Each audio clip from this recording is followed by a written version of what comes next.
live at the Arthur L. Baker Gymnasium in Seneca Falls, New York.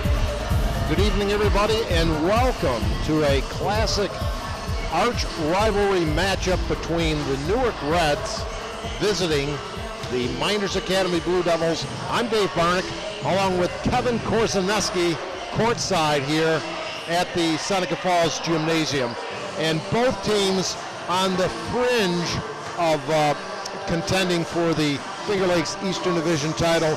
Meanwhile, about 7-8 miles west of here, two undefeated teams, Geneva and Wayne, will go at it.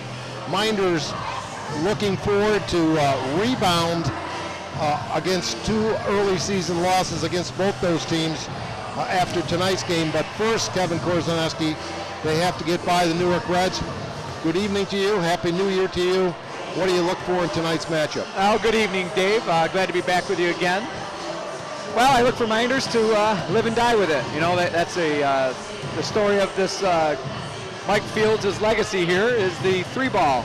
And if Mynderse comes out and they can shoot the three, I think we'll have a good night. Newark's really got to get up on the perimeter and in Newark fashion play tough man-to-man defense. If they can do that, make Mynderse put the ball on the ground, I think Newark will have a good shot. If not, watch Mynderse hit a lot of threes. And really, Dave, the loser of this game is out of the title contention in the Finger Lakes East. I think that's a very fair statement. And as you well know from your experience over the years and as a player, Newark had that great basketball tradition for many, many years and a long line of ultra successful coaches and teams going back to Gary Miller, Gary Seeger, Mr. Sarabola, who's here on the bench, and of course now Bob Havrillo, who actually got his team in his first year as coach all the way to the New York State basketball finals. That's a good way to start. However, I don't know if you caught any of the game either in person or the fine job that Brendan and Verk did the other night in Geneva. It seemed to me that even when Newark did things right, they couldn't really sustain things against a stronger, more athletic, deeper Geneva High team. And they also shot very poorly. Newark, I think, must shoot well from the perimeter tonight to hang in there with Mynderse. Yep, Newark got a little frustrated the other night, and that happens when a team comes out and shoots so well against you. Newark was excited that the #1 team in the league was coming in, and you could tell Geneva came to play. They shot well, and Newark lost his composure. A couple minutes each quarter, and that's all it took when Geneva was shooting that good. Yeah, not only after one quarter, the game was 16-12 in favor of Geneva the other night, and then they outscored the Newark Reds 24-12 in the second quarter, including the last 6 points of the second quarter and the first 16 points of the second half. So although that score turned out to be a 73-59 final, the game really wasn't nearly that close. No. Geneva at times had the game up to 30 points, 28, 30 points most of the second half. They played outstanding. They really played good. They're such a tough team to match up with their height, athleticism, and every guy on the court can put the ball in the hole. Now, I saw Mynderse in their season opener, a league opener here, on a most impressive run and gun win over Pelmac. And since that time, Jimmy Rickey has continued to light it up from 3-point range. In fact, looking at the stats, he's had 12 2-point field goals. He's had 37 3-point field goals this year. And of course, he's just one of many cogs. Yeah. Luke Ruddy being the leading scorer at about 18 points a game. Yeah, Jimmy's having a great year, and he reminds me a lot of myself. A little undersized, hustles on every play, and more threes than twos. And that usually means you're one heck of a shooter or you're too small to take it inside. So two well-coached teams, and of course, I would think Mynderse, they're the defending champions, and they very much want to keep their championship hopes alive, and both teams also looking ahead to the always important postseason Section 5 play. Both teams with an outside shot still. Probably not a great shot at the division title, but still an outside shot. And I would say the loser tonight is definitely eliminated, because either Geneva or Wayne's going to win tonight, and one of those two teams is going to end up either undefeated or with one loss. Now, I get a little mixed up with the sequence of years sometimes, but did you play against Bob Havrilla, or was he a little bit after you? No, I believe when I was a JV player, Bob Havrilla was the JV coach. Now, I coached against Bob Havrilla when I was at Waterloo. For a year, I coached JV, and he was the coach for Newark. Well, we're going to take a 2-minute break, and we'll be back with the start of this one between Mynderse and Newark. Attention Finger Lakes residents, have you been injured and deserve compensation? Call Mynderse and Ricky, your hometown personal injury attorneys. Your case deserves personal attention. At Mynderse and Ricky, they know you by name, not just a number on a folder. Call the Finger Lakes Personal Injury Hotline at 315-568-0911. That's 315-568-0911. Mynderse and Ricky, your hometown personal injury attorneys. The Newark Pilots. See tomorrow's Major League stars today. For more information, go to newarkpilots.com. The most valuable things are always passed down from generation to generation. It's true for your family, and it's true for our bank. For more than 140 years at Generations Bank, we've been it's what we do, and what we'll continue to do for generations into the future. We might look different now, but in the important ways, we're exactly like we've always been. Stop in your local branch or go to mygenbank.com.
Newark and Mynderse about set to tip off after starting introductions here momentarily, the starting lineups. And I think I last saw you at the Waterloo girls game, and they have continued their winning ways ever since that, Kevin. They're undefeated. Waterloo is rolling. They are rolling. They're playing great. Great defense, great offense. And I think they're going to be hard-pressed to lose a league game. Maybe up at Geneva. Geneva on the road will be tough, and if Newark's girls return, the Lauer girl comes back, that's also going to be a tough matchup as well. Well, Phil Tack, who came off the bench the other night, is starting. He was disciplined and he did play and scored, I think, 10 points in the loss to Geneva. But he's back there tonight, and they got a good game from the 6'2" senior Anthony Lombardi, but they missed an awful lot of perimeter shots. And now Mynderse being introduced with, we expect it to be Brandon Pasalacqua, the great distributor, along with Jimmy Rickey. Well, it looks like Liam Kerher is going to get the start tonight for Mynderse, Dave. instead of well, maybe Anderson. I'm not sure. There's Ricky. Ricky starting at guard spot. And Luke Ruddy, who's had a tremendous year, and I would think if he continues to improve to match the outside shooting of his teammates, they will be very tough as the year continues to progress. You know, I watching this Mynderse team throughout the year, and the one person I'm really impressed with, and Luke's done a good job the last couple years on varsity, but he's been a role player. He's really worked on his jump shot, strong inside, he can go right and left, and he's having one heck of a year. You know, I think some Division III colleges are probably starting to take notice of his numbers. He's got the height, and if he can continue to play as well as he has, you know, maybe he'll end up playing some college ball in the next couple years. No doubt that would please his father, who does a great job at the Chiropractic College and assists here with the basketball team. So we're just about set. Glad you could join us, and hope you enjoy this evening's action. And Newark wins the tip. This is Tyler Collins, little 5'8" sophomore, and he loops it over in the corner. And Mynderse looks like they're in a zone to open. 1-3-1 zone to start, and we have 3 sophomores on the floor starting the game. A lot of, it seems more teams are going to that 1-3-1 zone than I've noticed in the past. Maybe they see how well John Beeline's doing up at Michigan. But he's not really running a lot. I'm predicting a Michigan-Syracuse matchup at some point in the Final Four. That would be nice. A little local flavor. Ricky harassing the sophomore Collins. And one thing Mynderse doing a little bit different, they got Ruddy on the wing instead of the top today in that 1-3-1, so Coach Fields made a little adjustment there. Slapped we'll away. See how that works Pass out. Aqua. He knows what to do with it. Ricky, and missed and knocked out of bounds to Newark. Yeah, Ricky with a quick 3, rolled in and out, but that's not going to stop him from shooting. He'll put up 8 to 10 more of those tonight, no matter what happens. Several times, Mynderse has crashed through the 80-point-plus threshold, and there's a Newark turnover. And a slow start. Well, we're only 50 seconds into the game, but a couple of turnovers each way. Pasalacqua, a very engaging young man, leading the team in assists, takes it to the right side. Looking, finds Miller open, 15-footer, swish. Yeah, that's good for Connor to step out and hit that jump shot. And if they come out and guard him, then they have a high-low dump down to Luke Ruddy. So that's a very important shot for Mynderse. And Connor Miller is just having a fantastic senior year. And that active zone forcing Newark to keep it on the perimeter. Now driving it and losing his balance and footing, and an air ball saved by Mynderse. Now a scramble for it, and Newark gets a new shot clock and a whistle. Foul on Ricky. Got a hold on Jimmy Ricky. You know, back to Connor Miller, he you know, had an ACL tear, I think, the beginning of his junior year. Didn't play a lot last year, came in spurts, but you know, he's really stepped it up, close to averaging double figures a game, and that's a couple big bodies in there for Mynderse. On the perimeter, strong shot by Collins, and here comes Mynderse. Pasalacqua, looping it in now. Ruddy, turning, nice dump off, laid up and in, and Miller, the recipient of a great feed from teammate Ruddy. That's something that Luke has done well in all 3 years now of varsity, is he's always been a pretty strong passer. Morris's shot won't go, and it's out of bounds to Mynderse. Morris, by the way, received a technical foul in the game in Geneva, and it's kind of an interesting point in the game that he got it, just a little frustration. And he was fouled on the play, which I was surprised. They called the foul, and I don't know if he was frustrated with the officials, but frustration had leaked through, and he lost his cool, and that kind of summed up the evening for the Reds the other night. Ruddy kind of bodied out from his usual range. The little jump hook won't go. Lombardi dish off and stripped. Here comes Pasalacqua. 1-on-3 break, says, it don't matter. It don't matter to me, but he missed the shot, and Newark will take it the other way. 4-0 your score. Glad to have you with us. Dave Barnick, Kevin Korzaneski, producer, director, Finger Lakes One owner Jim Sinacropi, and of course our man Jeremy Hunt of the Baltimore Blast on the camera. I don't think anybody's heard about the Baltimore Blast in a few weeks.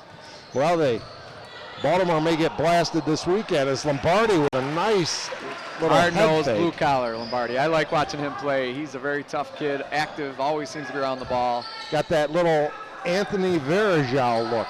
He's got the name for Seneca Falls. Maybe he'll have a big night. The first bucket of the night for the Reds, and that cuts the lead in half, 4-2. Trying to ISO Connor Miller inside. Every time Mynderse puts that fist up in the air, they're trying to get an ISO inside. Karaher for three. Off the iron, no, tipped up, no, and Lombardi clears. He wants to take it himself. And the big guy, the coach is yelling, get rid of it. He's going to have his hands full in there. He's trying to take care of the Twin Towers and Connor Miller and Luke Ruddy. He got the rebound. He said, I'm working hard. My turn to bring it up.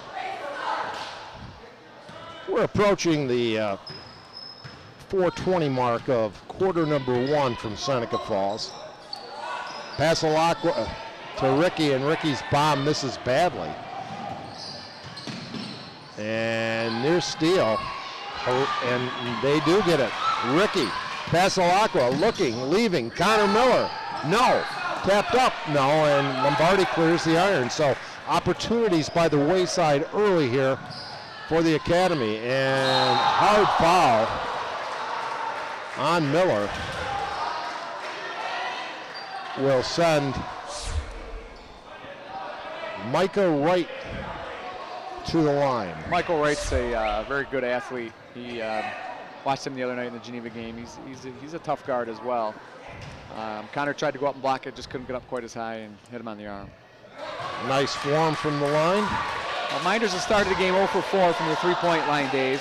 And, you know, that's something I think we need to keep on all night. You know, if they don't have one of those quarters where they get 2 or 3 threes, they're going to be in for a struggle and a long evening. Well, they shot the 3 ball like Ray Allen in our opening broadcast versus Pelmac, and they've been just as cold as Wright ties things up from the foul line. Karaher gets it back, and now Ricky will reset the offense. Looks for a pick, leaves for Pasalacqua. Brandon inside Ruddy. Wheels, turns, Kevin McHale's shot, up and in. Nice low post move. Very nice. Yeah, it's just a great drop step. He turned, he got a shoulder square, went up with his left hand, which is not a strong hand, and he makes it look easy. Lombardi misses, good effort, won't go. Deep rebound and a foul. That's another fouler on Miller. He's got 2 quick ones. See what coach does to counteract with those 2 fouls. I would think with 2 fouls in the first quarter, that usually means a little pine time. Happy to be with you here tonight, along with Kevin Korzaneski. Well, if Micah Wright and Lombardi can get these 2 big guys in foul trouble for Mynderse, I don't think they have much size on the bench. He'll come back with a quicker, smaller team, but that might play in Newark's favor on the boards. David Stone and Jamie Rosser enter the contest. And Miller, as we suspected, will take a seat. Jason Anderson checks in for Connor Miller. Anderson, a fine all-around athlete, can kind of play several positions. Yeah, Jason can shoot it, handle it, but he's one of the better athletes on the team. We're knotted at 6. Little pressure by Newark, known for over the years for their full court pressure. Yeah, it's always kind of been Newark's mainstay, the ability to play man-to-man defense. Inside feed, Ruddy turns, fires, and lays it in. Cool hand Luke Ruddy with the bucket. He's tough to stop in there. He's, he can go both ways with the ball, and anybody that can do that with his size and athleticism in the post is going to be a tough guard. Foul on Jason Anderson, who just came in. Not the kind of foul you want 35 feet away from the basket. Mynderse have had a couple of those fouls away from the basket. Down here on the baseline, they've had one, a couple reach out to the half court. But that's their aggressive style, and they live with those fouls. Outside shot won't go. Scramble for it, and Newark retains possession and a new shot clock. That's Jamie Rosser off the bench looking for his 3. The bomb will not go from Newark, but the layup short. Layup up and in. Good second effort by Phil Tack. He's padding his own rebound stats. And Ricky could have been called for steps. Havarilla thought so, lobbying in front of us here. That's going up. Ricky for three. There it is. Yes! Ricky. He didn't lose that number. It's 867-5309. 11-8 the score. And another Mynderse foul. So quickly the fouls are mounting. They are. They're calling it tight, and let's see if the teams can adapt both ends of the court. I think it's called evenly, but they're calling a lot of tight fouls, and it's a very aggressive game to start. And both teams like to defend very aggressively, so foul trouble could play a part for both teams. Very good crowd here at Arthur L. Baker Gymnasium, and when you put into the fact that both teams' girls squads are playing tonight in Newark as well, probably would have been close to a sellout. Yeah, you know, you always have a better crowd when the girls are off or the boys are off. But I'm not impressed with the parking out there. You know, they made some changes here in State Aid, and they took away some parking. Can't find any parking. I don't know who I got to talk to. I'm gonna take care of that. I'll let you know. I would next think time you'd I see have you. preferred parking, Mr. Korzenowski. In fact, we'll get back to that in a second. Lombardi from downtown, the big guy. He's fun to watch. There's Isn't he, the Dave? three, and he ties things up. He'll muscle with you down low. He'll step out and hit the three. He's a fun player to watch. He's got 5 in the game for the Reds. Karaher looks inside, finds Ruddy, and he's double teamed and slapped a little bit. You know, I've watched Mynderse play since Coach Fields arrived, and actually Coach Fields and I coached against each other for 2 or 3 years. And with Ruddy being as dominant as he has so far this year, they really do a good job of trying to get him in the ball, and better of a job than they ever have. They're really trying to pound the ball into him, and I think that's important, and that's going to be a very big key for them come sectional time. We're down under a minute, and we got a whistle and a reach-in foul. They called it offensively the other way, much to the applause of Coach Bob Havrilla. Got Jacob Cowles checking into the game for Lombardi, getting a little blow at the end of the first quarter. And he was a star that quarter. a chance for Newark. Actually, bonus situation, so going to the line will be Jamie Rosser with a chance to give the Reds, I think it would be their first lead of the evening. Yep, and I did mention that it was getting called on both ends, but as I look up at the scoreboard, 17 fouls for Mynderse, 1 for Newark. Well, number 11 missed the shot, and 11s remain on the scoreboard, and bodies flying all over the place as Mynderse now will reset. 40 seconds left in the quarter, tied at 11. Ricky, tricky dribbles left side, and we got the 5 count. And too much dribbling. Too many dribbles. They're really trying to get it down in Luke, and he had his fist up in the air, and I'm not sure what he was waiting for, if he was waiting for the wing to clear out. But a little bit too much time on the ball. Should have got it inside to Ruddy. So the guy who created the turnover brings the ball up court. That'd be Micah Wright. And the looping pass, dangerous, somehow gets through. The cutter shot is no good by Stone. And scramble for the ball. Newark has yet another chance. 10 seconds left in the period. Little head fake, drives the baseline, shot won't go. And now a Newark foul. And Kevin, I think Mynderse fortunate in some ways to be tied because Newark looks a little more aggressive at this point in the contest. Yeah, they're a little bit quicker to the ball. They're doing a good job hitting the boards. But Mynderse with a couple threes, has 11. And the period ends. Karaher's 3 was deflected, and the period ends at that point. We're going to ask you to think about your favorite number 11. The score is tied 11 apiece. I've already got your answer, but if we want to wait till we get back, we can. And we will be back right after this word from one of our fine sponsors. Attention Finger Lakes residents, have you been injured and deserve compensation? Call Mynderse and Ricky, your hometown personal injury attorneys. Your case deserves personal attention. At Mynderse and Ricky, they know you by name, not just a number on a folder. Call the Finger Lakes Personal Injury Hotline at 315-568-0911. That's 315-568-0911. Mynderse and Ricky, your hometown personal injury attorneys. The Newark Pilots. See tomorrow's Major League stars today. For more information, go to newarkpilots.com. Well, one quarter in the books, and it was fast-paced, but not a lot of scoring. And Newark just kept slashing and pounding the boards. Kevin Korzaneski, and find themselves in pretty good shape after period number one. Well, I think it's what we expected. It's going to be a close game. Neither team, I don't think, will pull away with it. I expect the game to be over the 40s. If the game stays in the 40s or 50s, I think that's Newark's favor. It gets up around 60, 65. I think that plays in Mynder's favor. So your famous or favorite number 11? Well, my favorite number 11 would be Bobby Hurley, or number 11 at Duke University. And I grew up as a giant Bobby Hurley fan. Okay, we'll tell you the correct answer momentarily. Actually, Pasolacqua driving. He's going to throw up the runner left hand just too hard. Scrambling for it is Mynderse, and they'll reset. And good shot by Pasolacqua. He's had a couple layups, rim out. Oh, Ruddy with a pretty little jump hook.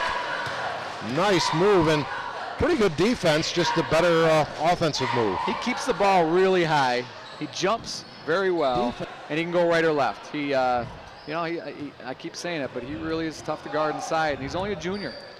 Stone looping it around, and now they get it inside to Rosser. Battle for a loose ball, and this kid, Stone, seems to have a nose for every loose ball that comes out past the foul line. He's got a lot like Jimmy Rickey on the other side. Lombardi, yes!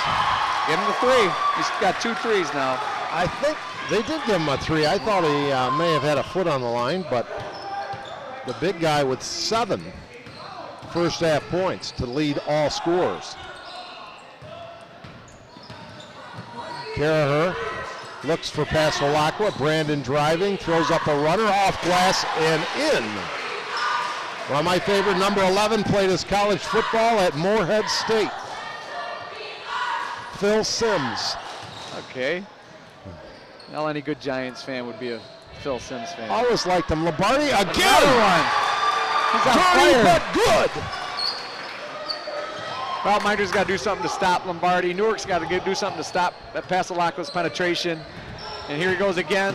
He's getting in. Oh, what a move. Pasolacqua, count the bucket, and one. They have to limit Pasolacqua's penetration, Newark does, because if he's going to score like that, here's Lombardi for a 3 again.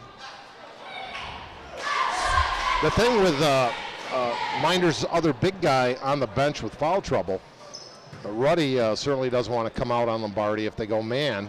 Well, they just because that opens things up. And they just put him back in. But I think they put him back in for the 1-3-1. And if Pasolacqua continues to get deep into penetration, that's going to open up some threes for Rickey and Karaher and Anderson. So they got to limit his penetration and keep him on the 3-point line. Brandon with more authority here, opening minutes, second quarter. Lombardi feeling it, high arching shot, halfway down, won't go. Ruddy the rebound, and Rickey the other way. Brandon feeling it a little bit, and what do we got? We got a hold. They were double teaming and fronting. First I thought that was Ruddy, but I think it was Miller. It was Miller. And a little bit of a touch foul there. They let those big guys play. We had a very exciting preliminary game won by, here's some bumping, won by Mynderse. Ruddy gets hacked in the act. Yeah, I would have liked to have called that JV game. You know, Mynderse and Newark went back and forth, and Seneca Falls had a big 3 by Ryan Major towards the end of the game to give him a 1-point lead, and then Jason Anderson's little brother stepped to the line and missed his first 2 free throws. Coach went back to him, and he nailed the second 2 to give Mynderse a 3-point win. And it was a really exciting game, bring me back to the old times. Ruddy misses the first, but gets the second. And the way this one's going, it might be a close game too, and that's all you want. You want to hope to see a nice, close battle when you come out and do these games. As Newark will try to tie it up, or a 3-ball would give them the lead. But instead, a turnover, and Ruddy comes up with a loose ball, gives it back to Pasolacqua. Looking, fires it to Miller, head fake, off glass, yes. That's a good look by Pasolacqua. Newark didn't get back to the baseline. He picked up on it, sent it down to Miller, and Miller takes it up with a little bit of authority. His 3rd hoop of the evening. gives Mynderse a 4-point lead. Here's the bomb outside, too hard off the back iron by Stone, and Mynderse the other way, and we got steps. Yeah, Jason Anderson turned to go, and he had nowhere to go. And shuffled his feet. He should have pivoted before, take a look, see what was going on. And you know, one thing I did not find out, and I'm just wondering about, since knock on wood, I'm healthy at this moment in time, but I don't know if the flu bug has hit any of these schools. Well, you notice there's players in and out, and that could be the case. They could be disciplined, but it is going around rampant in our school in Waterloo, and I know it is in Seneca Falls as well.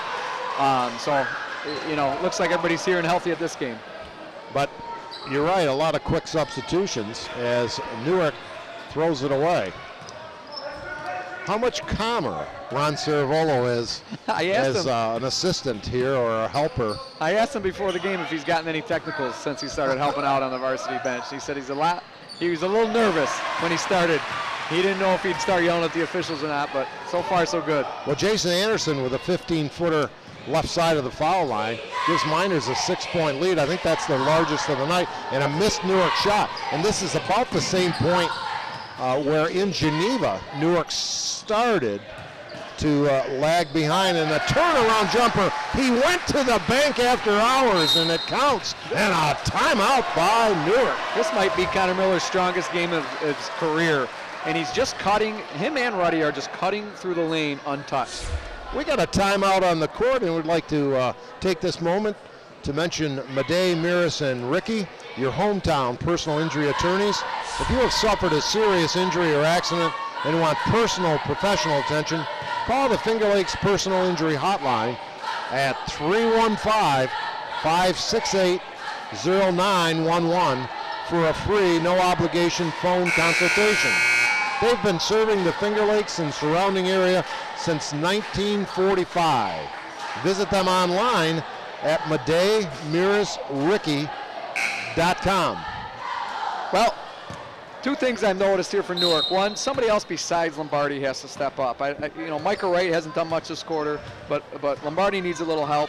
And Newark's got to body up these big guys inside. They're letting them roam around in the lane far too easy. Pasolaka's getting in the lane far too easy. And Newark really needs to pick it up on the defensive end. And having watched them for the first time in that game versus Geneva, a couple of thoughts as Lombardi has it. Here's a 15-footer in the lane. Nice little soft runner by Morris. Derek Morris. They call him Derek, but that could be one of my favorite names in the league. We always like that either Walker or Jackson, but Walker is a great public address announcer's name. Basket by Walker. Like David Zinkoff, late of the Philadelphia Sixers. And oh my! Miller assaulted as he goes up, and he'll go to the line for two and a chance to hit double figures. You know, I'm really impressed with Mynderse. They're trying to get the ball inside. And even there, he was fronted for the first time. Newark switched to the front on Connor Miller. Jason Anderson made a great lob pass over. There was great weak side help, and Jamie Rosser was in good position. He went up, tried to block him, but he did get called for a foul, and after the replay, it was a good call. And watching Newark, as I started to say, as Miller gets the roll, 2 out of 2 at the line. They missed a lot of good shots, but then you wonder, were they just unlucky or do they just lack really good shooters? And tonight, Lombardi, that's his spot. Well, yes. He's a really good shooter. Another 3 for the big guy.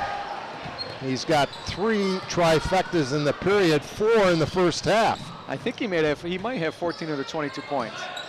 That's exactly correct, Mr. K. Special K. Shot is short. Forced jump shot there by Jason. Work it around, continue to get the ball inside, Mynderse. If you've been hurting them in the paint, keep on that paint. Boy, Lombardi better put a hand in his face. Instead, he loops it cross court on the perimeter. Micah Wright goes right side to Collins. This shot won't go, and it's lost out of bounds. 5-point lead. We're down to the 2-minute mark of the second period, and at halftime, Zach Young, Lions head coach, will be over in chat for a couple of minutes. Yeah, I think we're going to bring in Zach for a live chat and talk to him a little about the Lions-Clyde game last night. A tough, grind-out affair in which Lions lost that game by 8, I believe, and I missed. Maybe Jeremy will give us that. That was Jason Anderson for 3 from the side, and Mynderse with only its second 3, I think, made, and they have 30 points. So that just goes to show you what a great job Miller and Ruddy are doing inside. And in traffic, nice little soft one-hander by the sophomore. By Collins. That's Tyler Collins there with a nice running one-handed shot in the middle of the lane. Good ball movement by the Academy. The Blue Devils top of the key. And have Roa shouting out instructions actually on the court. And I'm surprised one of the officials isn't saying, "Get back, coach, get back." There's not a lot of room on this sideline. There's the bomb, yes! And it counts. Ricky, his second tray of the night. Back-to-back threes for Mynderse, takes that lead to 9. As soon as you said they hadn't had many threes, they've nailed a couple. Well, I think if you're a Mynderse fan or you're Coach Fields, you got to feel really good about putting them out the amount of points that they have with only 3 threes. And Ricky with a good form as shown by the replay. Great work by Jeremy Hunt. And Newark will try to work something here. Trailing by 9. Under a minute to play first half. Near steal, loose ball. Newark has it, driving to the lane, won't go. Rebound, Miller. Set a tremendous first half. And he's out there with 2 fouls too, Dave, let's not forget. Coach trusts him, puts him back in with the 2 fouls, and he's made a difference since he's been back in with those fouls. Ruddy looks for Miller, finds him on the feed. Fadeaway jumper, rolls off the rim, no. And Newark the other way. Right, leaves for guess who, Lombardi. Gets the roll. I was about to say not this time, Kevin, but the soft touch by the frazzle-haired Lombardi. He ran down the court with a little bit of a smile on his face. Sometimes things just go your way. Great pass, Ruddy from Miller. A great three-man sequence there as Paswalakwa penetrated, dished to Ruddy, Miller, who found Ruddy for the land. And that'll do it. A fast-moving, fast-paced, fun to watch first half. Newark will leave, and Mynderse as well at halftime. 35-26, 9-point Mynderse lead, and we'll be back after these timeouts. Attention Finger Lakes residents, have you been injured and deserve compensation? Call Mynderse and Ricky, your hometown personal injury attorneys. Your case deserves personal attention. At Mynderse and Ricky, they know you by name, not just a number on a folder. Call the Finger Lakes Personal Injury Hotline at 315-568-0911. That's 315-568-0911. Mynderse and Ricky, your hometown personal injury attorneys. The Newark Pilots. See tomorrow's Major League stars today. For more information, go to newarkpilots.com. The most valuable things are always passed down from generation to generation. It's true for your family, and it's true for our bank. For more than 140 years at Generations Bank, we've realized it's what we do, and what we'll continue to do for generations into the future. We might look different now, but in the important ways, we're exactly like we've always been. Stop in your local branch or go to mygenbank.com.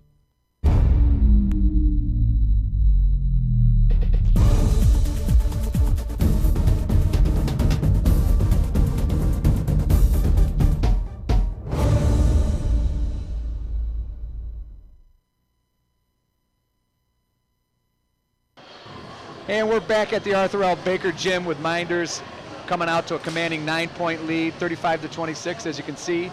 And joining us for halftime tonight, we got a special guest and Coach Zach Young from the Lions, who's just coming off a tough loss to his rival, Clyde Savannah. Zach, how you doing tonight? All right. How are you, Kevin? I'm doing great, Zach. I'm doing great for a Friday night.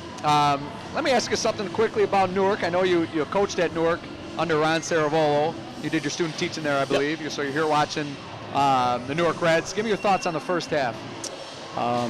Mynderse really has a size advantage down low, and I think they're taking advantage of it. And they got some easy buckets, nice high-low with Miller and Ruddy a couple times. Aren't those guys playing great in there? They share the ball well, they move it well, and and then I know Newark tried to adjust, and they went zone there a couple of possessions, and just kind of pick your poison. Ricky hit a couple threes. Coach Avarilla, they've given up 3 threes to Mynderse.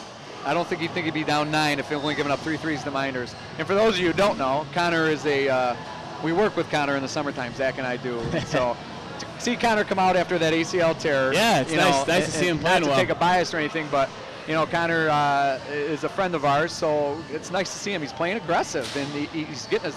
I didn't know he had this in him. Yeah, I saw him play a couple times. This has got to be his career game. He looks fully healed, and he looks confident. And he knocked down a 15-foot jump shot. Yeah, he's tough. They got a nice high-low, and they're passing the ball in the high-low very well. Those two work great together. Luke Ruddy is a really, really good passer. He is very unselfish, and the Lombardi kid for Newark is carrying him. What a half! How many did he have? He had 4 threes, so 12, and then he had a couple of. I think he's got 16 of the 26, maybe 18. And put on the scouting report, likes the left corner. I think he's got 4 threes from the third from that side. So. How about the last one with the roll? He dribbled, pulled up, hit it, rolled, and then he smiled the whole way down. These rims are always friendly. I love these Mynderse rims. I love these Mynderse rims. So Zach, tell us a little bit about the Lions-Clyde game the other night. You guys, I believe, was 48-40. Close battle all the way through, and then it looks like they pulled away right at the end. Yeah, I don't think any lead was more than 6 till about the last minute. I think it tied at halftime. Clyde's up 2 going into the 4th. It was 36-36. They got they made a free throw, and Cam DeSanto made a very difficult shot, 39-36. But a real physical game, and they got ahead by a couple, and we missed a couple free throws. Had to gamble a little bit in pressure, and they executed down the stretch. But it was a well-fought game by both teams, and now, just unfortunate we couldn't come out with a W. Now, I know Clyde's got a great team this year, and you guys are good as well. Does that low-scoring game play in your favor, or does that play to Clyde's favor, you think? I don't know. They scored 115 points for I saw that against Red Jackets. So when I saw the box score and I saw the score, I said to myself, I wonder, if Zach tried to slow that game down a little bit, or if that's just the rivalries and the aggression and the passion. It's a tough game for the kids to play. And, if you went, I think both teams were sloppy in some points, but it's just a little nerves. It's 700 people right on top of you. It's like playing in your old middle school gym, Waterloo Middle School gym. Yeah, that's what it reminds me of. That's a great thing. But it's awesome. It's fun. But teams are sloppy, but real physical play, and we tried to take away their inside game a little bit. They have a definite size advantage on us, and they caused us some problems in our half-court offense for sure. Now, Trey Johnson wasn't playing. He wasn't in the box score. Did anybody step up? Anybody come, did the team pull together as a group, or did you get any surprise buckets or play out of anybody? Jake Keogh played really well off the bench for us. He had a passing in his family, and he was in Albany for Tuesday and Wednesday, so he wasn't even at practice for the 2 days before. Wow. Came up, played. I think he had like 7.7 rebounds. That's tough to do if you're not running around. You take a couple days off. And he played well. Alex Mussolino for us played. Tom Canale is one of the best scorers in our area. He had 15 points, but he earned every one. And he played really, really sound defense. And for a couple of our guys, it was the first time in that situation. So, hopefully we can learn from it and continue to get better. I told him after the game, you can't be upset about your effort.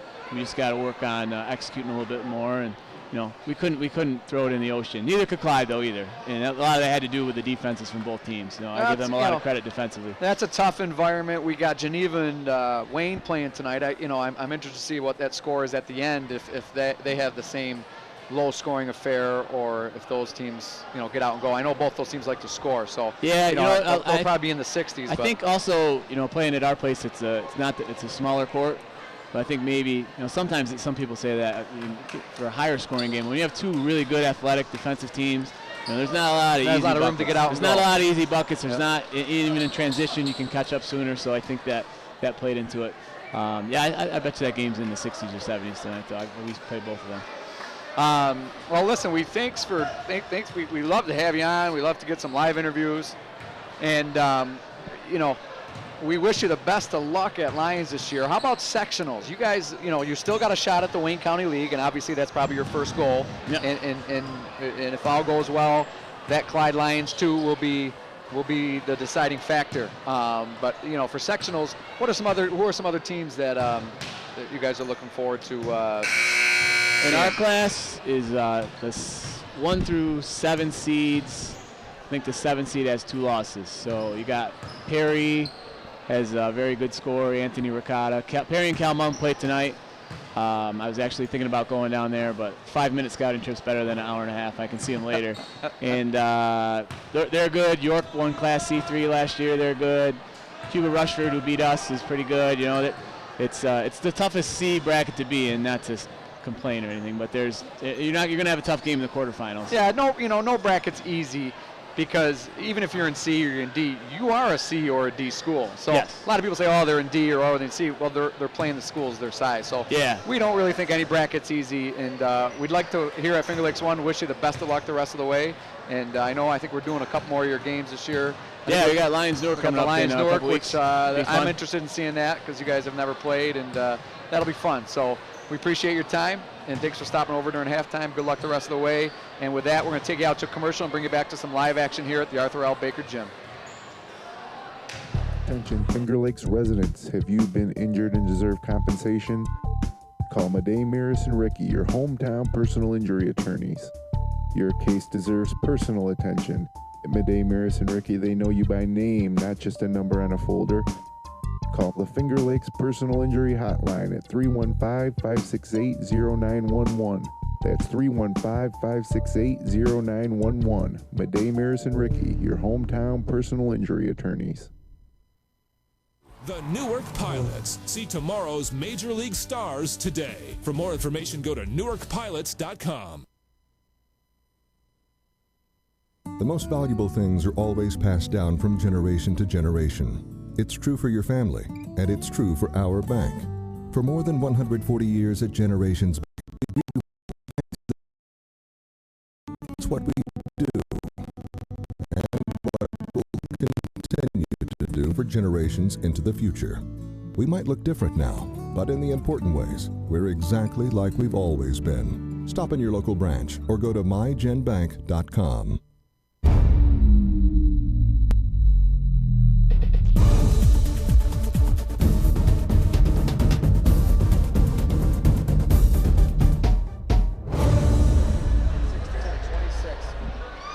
(35-26) at halftime. Newark trailing the homestanding Mynderse Academy Blue Devils by 9. If we get any reports, we certainly would pass them on the pivotal game in Geneva between the 2 undefeated teams, Wayne and Geneva High. And as we'd said earlier, the winner of this game looks to keep their chances alive for at least a share of the Finger Lakes East title. And of course, Mynderse is a 2-time or 3-time defending champions. 3-time defending champion, Mynderse Academy. And I got a trivia question for you. Okay. Best basketball player in the gym right now? Matt Verke. Well, Verke's going to get mad at me, but this ref right here is Michael Brown, who was one heck of a basketball player in his day. And he played at Prattsburg State when he won a national title, and played on the Empire teams. And Verke's probably better, but just to bring up that's one heck of a basketball player right there officiating this game. Well, see, you were able to get back at Verke without even knowing it, because I saw him out in the corridor during your interview with Coach Young, and second half action just underway. And he just asked me if I was able to get a word in during the first half of action. See, I can sense that stuff. But yeah, just to bring up that Mike Brown is he's an official now. He's been on the varsity circuit for about 4 or 5 years, and he was one heck of a player in his day. As were yourself, as evidenced by your name on the wall here, commemorating that great championship undefeated season. Here he goes again. He is still hot, Dave. Anthony Lombardi now has 19 in the game, and the big guy, Newark's biggest player, has 5 3-point buckets, and Newark coming the other way and Ruddy on the block, but Newark will retain possession. I tell you what, Anthony Lombardi has just taken over this game for Newark. He's going to catch it on the wing here, and he is confident, and if he misses that shot, I think he might get his own rebound. He has just been everywhere. And the bank shot was that Micah Wright. And he needs to help Lombardi out this half. He didn't do much except, I think, 4 free throws, maybe another bucket in the first half, and he's got to step up his scoring. Ricky, the long three, and I think they're going to get Ruddy for over the back. No, I think they got Lombardi. Lombardi with a hold on the way up. That was a quick 5 points for Newark, so cut the lead from 9 to 4. And a week from tonight, we'll be right back here. It'll be Mynderse entertaining Wayne. The either still undefeated or perhaps once beaten Wayne Eagles, I believe. And we'll find out tonight. No, they are undefeated and playing Geneva tonight. Well, depending on what happens tonight. Yep. And slapped away. Lombardi's a battler too. I didn't know he had this 3-point prowess. Oh, he can shoot it. I watched in the game, and he was a good player last year as a junior too. He was one of their better players. Ruddy needed the court to be about another 20 feet longer, and he would have had an easy 2 as he slapped the ball away. And they took Kerher, who started the game, is now on the bench, and Jason Anderson is in for him. Jason Anderson had a good half, and coach must have realized that, tried to get him some more minutes the second half. Open 3 ball, no good. The effort by Wright. And Ruddy finally comes away with it, lost it, and a slapping reach-in foul by Newark. And I think they're going to get Phil Tack on that. We will give you the winners of the divisional NFL playoffs as time permits tonight too, Kevin. Yeah, well, I know I'll pick them right. But one thing I just learned that Geneva has a commanding 48-24 third quarter lead. Wow. So looks like Wayne's going to come out of that one with a loss, and Geneva will remain undefeated unless Wayne really picks it up in the second half. And they're going to get Ricky on the, or was that Anderson, on the offensive foul. That was Jason Anderson with a charge. A good position. From behind, tough to tell the two apart. And a chance for Newark. Again, Mynderse starting slow here in the second half, have yet to score. Inside feed, Lombardi head fakes up and in. And tough position and good little head fake. Hey, and all of his shots look good. He's having a great night. He might want to stop and get a lottery ticket on the way home. But it's not a lot of luck. He's getting himself in good position. He's knocking down the same consecutive 3-point shots, and now he's taking it inside. So we got a timeout on the court, 35-33. 5:39 remaining in the third quarter. We'd like to tell you that a Generations Bank, the things you value in a bank are deeply rooted values. They've held for more than 140 years. They've been around longer than Harold Weber. Learn more at mygenbank.com with locations in Seneca Falls, Waterloo, Geneva, Auburn, Union Springs, Phelps, and coming soon to Farmington. The Generations Bank is everywhere, and I was really glad to see in the paper the other night that they are redoing the old grocery mart in Seneca Falls. Most people know it as the Super Duper. It was the IGA for a while, and they decided to keep that main branch in Seneca Falls. I know they were looking at other options, and they're going to do that, and that's nice of them to do. Keep it in the area. Forced-up shot by Anderson grazes the rim, and Newark with a chance to tie, or a 3-ball would take the lead. And instead it's stripped by Pastor Lockwood. Good defensive play. He's got strong hands. Brandon's a very strong kid. He's little in stature, but he is a really solid, strong athlete out there. It was a great steal. He's sizing up the court as he leaves for Anderson, and now Ricky on the right wing. Would like to get that 3-point stroke, but no opportunity for it there. Brandon with a lane. Leaves for Miller, who passed up the open 10-footer. Shot clock now a factor, down to 5. One-handed, high-arching shot off the back iron and down through the net. Been doing it for 4 years, Pasolaka. Every time the clock's going down or the quarter's going down, he always seems to come up with a nice shot inside the paint. That's a big bucket for Mynderse, who are struggling to score. With 4:40 remaining in the third quarter, their first points of the second half. Open shot, Newark. The shot is short by Morris, tipped up, no.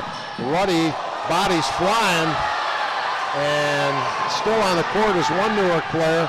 Shot no good, but the rebound put up and in by Anderson, and slow to his feet, and now the officials blow the whistle to stop play. Phil Tack was slow to rise. A little bit woozy, perhaps. Yeah. And Micah Wright's got to make that layup. You know, he's too good of a player to get a point-blank rebound and not put it back in. In a game that's going to be closely contested, in a game that's going to be this tight, you need your better players to make those shots. Now, was that Ricky on the last bucket? That was Anderson, I believe, on the last bucket. Gavrila had went all the way out on the middle of the court, and he's testing the limits right now of one of the officials as the dialogue continues while play continues as well. Well, and Newark's got to keep their composure. The other night against Geneva, the kids lost their composure, and everyone lost composure, and that, you know, that never helped them out. You know, so tonight it's another tough environment. It's another tough opponent. Let's hope they learn from Geneva and they can buck up here and get a basket, try to calm themselves down. Well, I saw, you know, the play with Ruddy. He wanted to get Ruddy for clearing out, but I thought it was a good no call. Yeah, absolutely myself. good no call. You know, a kid ended up on the ground. Sometimes kids up on the ground. I agree with you, Dave. It's just got a little physical down there. Newark's really picked up their intensity inside and on defense especially. And this time, Passalacqua is stolen and driving the lane, losing it. And we're going to have, there's bodies flying all over the place. Well, you can tell Havarella gave these guys a nice adjustment at halftime. They're playing much more intense, but now they got to score. A little bit too unselfish by Passalacqua as he went to the lane and had a clear little lane over the top, over the front of the rim. Instead, tried to find one of his big guys. It may have been Miller. Anyway, Newark down by 6, but has the ball, and looks like Mynderse in that 1-3-1 again. Yeah, they got Ruddy up top. They made that switch earlier in the first half. Lombardi, good shot, won't go. He's human. It's Lombardi's first miss. I think he made about 5 or 6 in a row there over the stretch of the second and third quarter. He has 21 in the game. Having a heck of a night. And here's the bomb off the side of the basket. No, that was an ill-advised shot by Stone. He had a guy in his face the whole time. I'm not really sure. That was right in front of us. He didn't have a good look at the hoop. What you're saying is Stone threw up a brick. Yes, he did. We're at the 3-minute mark of quarter number 3. Dave Barnick along with Special K, Kevin Korzaneski, our owner, producer, director, Jim Sinacropi, and of course, Jeremy Hunt. As you see our upcoming broadcasts on the screen, we thank you for joining us and look forward to your continued support of high school basketball. Let's see what happens here in the last few minutes of the quarter. Newark came out strong. Then this play down here where they missed the easy basket by Micah Wright, and the coach got mad. Mynderse went on a little bit of run from there, 4-0 run, and they stopped Miller. Their defense inside has gotten a lot better of Newark this half. Miller had 10 in the first half, missed that shot. Zipping it to Lombardi, finds his open teammate from the wing. Bang! Micah Wright. Micah Wright for the 3 ball. And it's a 3-point game. And that's what they need out of Wright. You know, I've been calling for it all game. He's one of their top players, if not their best. And he really needs to pick up his scoring. And Miller loses the handle. Lombardi starts the break, laying up and in by Wright again with the assist. And Mynderse wants to talk it over as a nice little mini run. Takes the lead to 1 point, 2:20 remaining, 39-38. And we'd like to remind folks, as you look at that replay. Is there anything Lombardi, did he drive the bus, do you think? He may have. He sliced the oranges at halftime, as we like to say. The Newark Pilots, one of our proud sponsors. See tomorrow's Major League Stars today. Season tickets available at www.newarkpilots.com. And what a pleasure to, and what is that? How do they have? I got my own spot. The last time I saw those letters, I was at my eye doctor's, by the way. So they got our public state championship up there, and you notice the last line. They retired Verkey's number, but they gave me my own line. That's what I like to say. Yeah. Well, well deserved. You are a fine player on an outstanding team. That was a fun time. That was a lot of fun. But, the name just quite wouldn't fit. Well, my broadcast partner during those years, we were fortunate enough, Jack DePaulo and I, nice article the Finger Lakes Times wrote, and I said for all the many great people and fine teams I had a chance to broadcast, yours was our favorite. Well, thank you. My favorite. I tell you time and again, we really enjoyed having those games on the radio. We used to listen to them over and over again. 39-38, Mynderse they had established control in the last half of the second quarter, but now Newark has fought back. And Mynderse, a little ruffled, need a good shot here, and Pasewalak's shot was a good one, but it won't go. So a chance for Newark, hustling to take the lead. Lombardi wanted it on the wing, but Wright with a pretty acrobatic move to the hoop and scores. Micah Wright picking it up. I think he's got a 3. He's got 7 points out of the last 9, I think, for Newark. He's really picked it up this quarter, and they now have the lead. I have them for 9 in this quarter, and the only other score is Lombardi with 5. Newark's really getting it done with 2 guys tonight.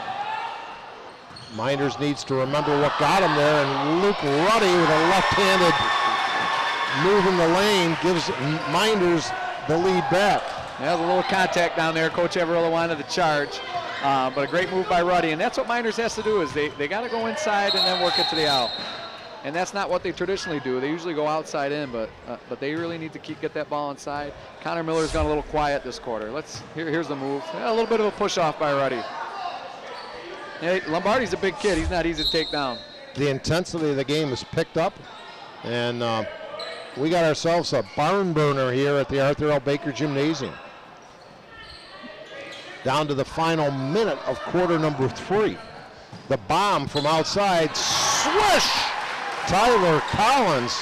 Newark's starting to heat it a little bit up at the end of this quarter. I think about 3 minutes to go. They were down 6, I think what I said. Ruddy thought about it at the top of the key. Leaves for Pasewalak, gives him a pick. Brandon rolls to the lane and lays it up with the left hand. He's smooth. Brandon's very smooth. We're tied at 43. Wanting, firing, hitting! David Stone with a trifecta. Both teams heating up, Dave. Newark could not buy a perimeter basket after the first quarter or so the other evening, but they're making up for it now. Now I'm interested to see here, Mynderse has not made a substitute this quarter, and Newark hasn't used too many people either, but they have put in a guy or 2. How does that affect Mynderse in the fourth quarter without any subs in the third quarter? Let's see if he comes out of the fourth quarter without some of his kids. Dish off just slightly behind the cutter Miller. Down court quickly to Stone and lays it up. No! And Lombardi with a hustling move almost tapped it in at the buzzer. Yeah, I'm really enjoying watching these guys play. That quarter was a great end of the quarter, and Micah Wright and Lombardi they have picked it up a notch intensity and their intensity, and I got to look forward. We're looking to a good fourth quarter. And we'll be back with the fourth quarter right after this. The Newark Pilots. See tomorrow's Major League stars today. For more information, go to newarkpilots.com. The most valuable things are always passed down from generation to generation. It's true for your family, and it's true for our bank. For more than 140 years at Generation do, and what will continue to do for generations into the future. We might look different now, but in the important ways, we're exactly like we've always been. Stop in your local branch or go to mygenbank.com. While the 9-point lead that Mynderse enjoyed during halftime intermission has evaporated, and in that third quarter, particularly the last couple of minutes, they looked a little bit like a staggered prize fighter as they're trying to hang on. Now trail as they enter quarter number 4, 46-43. Lombardi getting an extra minute or so, won't be much longer than that. Nope, and Mynderse came back out with the same 5 guys they finished with. Newark got Lombardi a rest. And you just showed the standings there. Jim put the standings up for us. Both teams at 4-2 in the league. And like I said earlier, the loser of this one is out of contention. Ruddy with great patience on the block and used his body to shield a defender and lays it in to make it a 1-point game. Cool hand Luke with a big hoop there. 7.5 to go. How long can they go without Lombardi and Dave? That's something we're going to have to keep an eye on. I got to imagine he'll probably be in somewhere in the 6 and change. I would agree. He's played a superb game here for the Newark Reds. And inside, if he could have caught that cleanly, it was an easy hoop for Rosser. And a whistle and a Newark foul and a loose ball, I believe. We had a lot of whistles in the first half, and that's only the 4th foul called of the second half. And I kind of like that. Let the kids play a little bit. It's back and forth, and it's been an exciting second half. Tomorrow I'll be taking the trip up the hill to see the Wildcats against Jim Sinacropi, Syracuse Orangemen. Oh, that'll be nice. Inside feed, Ruddy, back to the basket, turnaround. Some contact, no whistles, he missed the shot. He missed that one, but they got the right idea. They got to keep going inside to him, and I just seen Lombardi. He just went to the scores table to check back in for Newark. And dish off. This is Rosser. And Ruddy with a rejection. The old Spalding burger.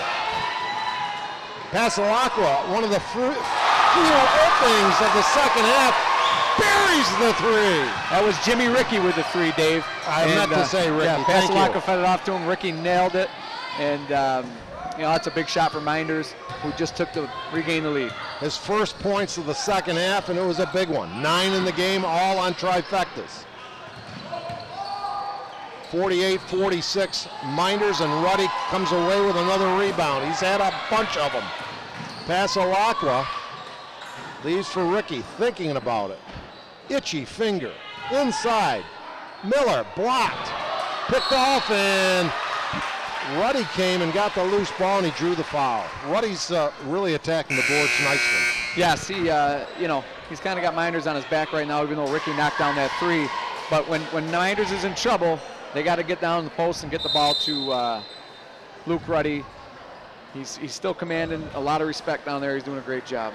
Well, we got a timeout. We'd like to thank Dr. Rod Littlejohn for Orthodontics exclusively, celebrating 30 years of smiles with style.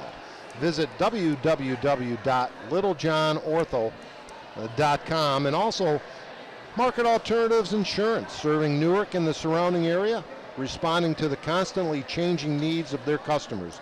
Visit them in downtown Newark or online at marketalternativesllc.com. Kevin, we still got a lot of basketball left here, and this one could go either way. Yeah, Mynderse is Connor Miller slowed down this half, but Brandon Passalacqua, Luke Ruddy, and Jimmy Ricky are still playing strong. And like I said, Mynderse didn't make a sub in the third quarter, still hasn't made a sub in the fourth quarter. So let's see how they finish the game. Newark obviously relying on Michael Wright and Anthony Lombardi having an outstanding game. And let's see if any of these role players can step up and make a difference in this last 6 minutes of the game. So Ruddy was not in the act, and neither team in the bonuses yet. And Ricky out front with it. Bounce pass, Miller turns in the hoop and lays it up and in. That's a good set play for Mynderse out of the timeout and off the inbounds. Get the ball into Connor. Connor made a nice turnaround jump shot. A 4-point lead. And give Connor a dozen on the night, and going down hard, and I think he's hurt his ankle a little bit, but he seems to be running it off just fine. That's Micah Wright. Every time I hear the name Micah, I can only think of the sheriff on the Rifleman. Inside, a battle for it, and Ricky got away with a push down there under the basket, but Newark ended up with it anyway. Newark, there's Lombardi, little head fake, wants to take it inside, head fakes again, lays it up and in. Inside and out all night long, Anthony Lombardi. Great night for Anthony. I wonder if he goes by Anthony or Tony. That's another. He can go by Mr. Lombardi tonight. That's right. He's demanding the respect of everybody in the gym. He's got that chauffeur's license for the bus, as you mentioned. And jump off. The harassing, tenacious defense of Newark. They've really stepped it up this half, haven't they, Dave? This is what I expect out of the Newark Reds. Every year, in and out, this is what they're used to. And they didn't have that going in the first half. They really have, they've stayed man-to-man, and they're quarter-court man-to-man, and they're really giving Mynderse fits, especially their guards. Win or lose, I would say Coach Havrilla has to be pleased with the way his team has responded to that absolutely tough loss at Geneva earlier in the week. And a sluggish first half here as well.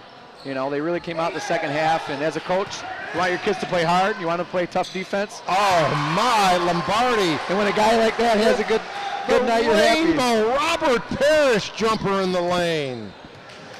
Yeah, Lombardi is doing everything. 0-0 out of Centenary as Ricky's three won't go, and a little bit too quick perhaps. And of course, Lombardi with a rebound. Each team with 50 on the board as we approach the 4-minute mark of the final quarter.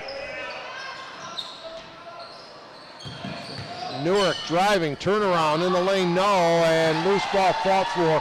Miller got the rebound, and here comes Ricky. Anderson back to Ricky, open for three. Can't get it to go. That was a good shot, it just didn't go for Jimmy. And flying through the lane and laying it up and in was Anderson, or excuse me, Micah Wright, who's had a torrid second half. Yep.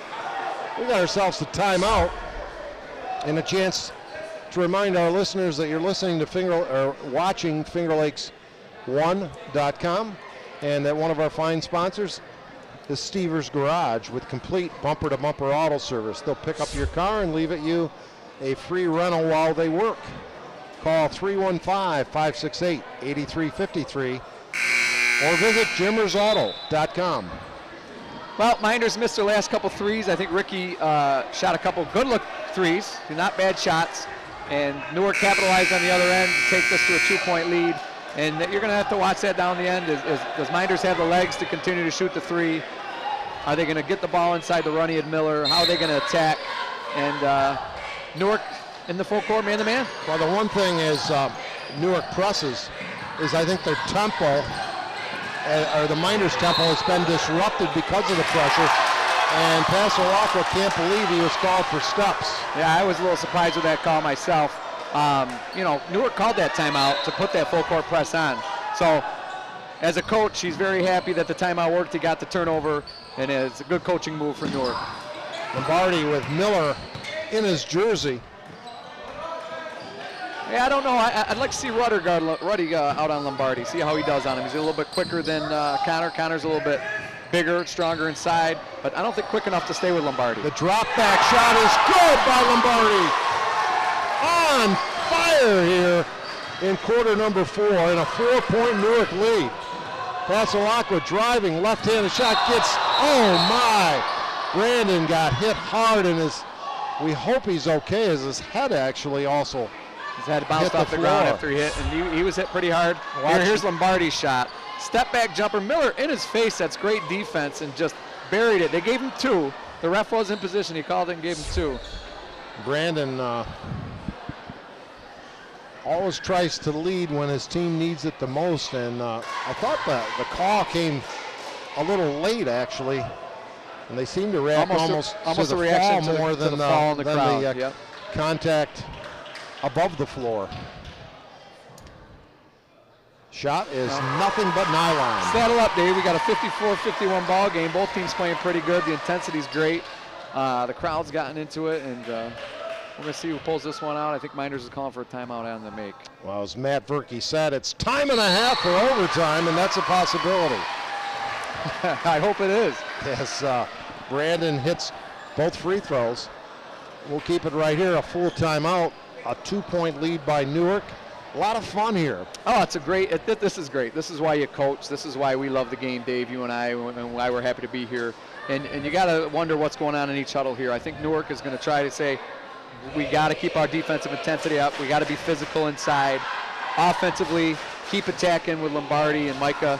And Mynderse on the other end, I hope they're talking about getting the ball inside, but their defensive intensity is what makes them go as well. And that's what makes this exciting, is both teams really like to get up, be active, get in the passing lane, and that's made for some exciting basketball the second half. And I thought your comments in the third quarter were very appropriate, questioning would fatigue become a factor down the stretch here for the Blue Devils, as have they maybe made one substitution the entire half? They haven't made a one.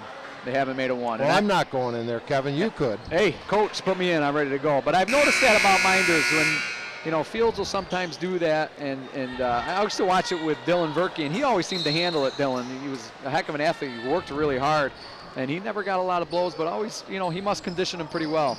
But I would like to see some of these guys get a little bit of blow, but at 3 minutes now, it's a little late, Dave. And near 5-second count there as Mynderse applied full court pressure.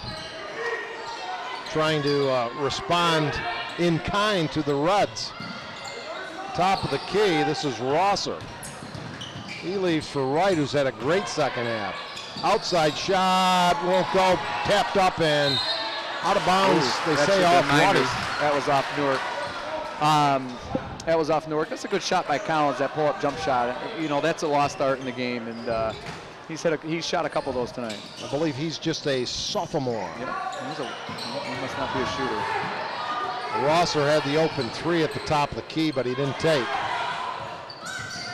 Coming down to 2.5 to go in regulation. Good patience by Newark, pretty good defense by Mynderse. Ruddy, Knocked away by Ricky. Pasolacqua and Connor couldn't handle. Newark reached up, just got a hand on enough to make a hard catch for Connor. That was a good knock away by Ricky. It's a good pass, but maybe the bounce pass, I don't know. Maybe a bounce pass. So you can't get a hand on that pass if it's a bounce pass. And Newark just did a great effort there. That was hustle all the way. Now Mynderse full court, man-to-man.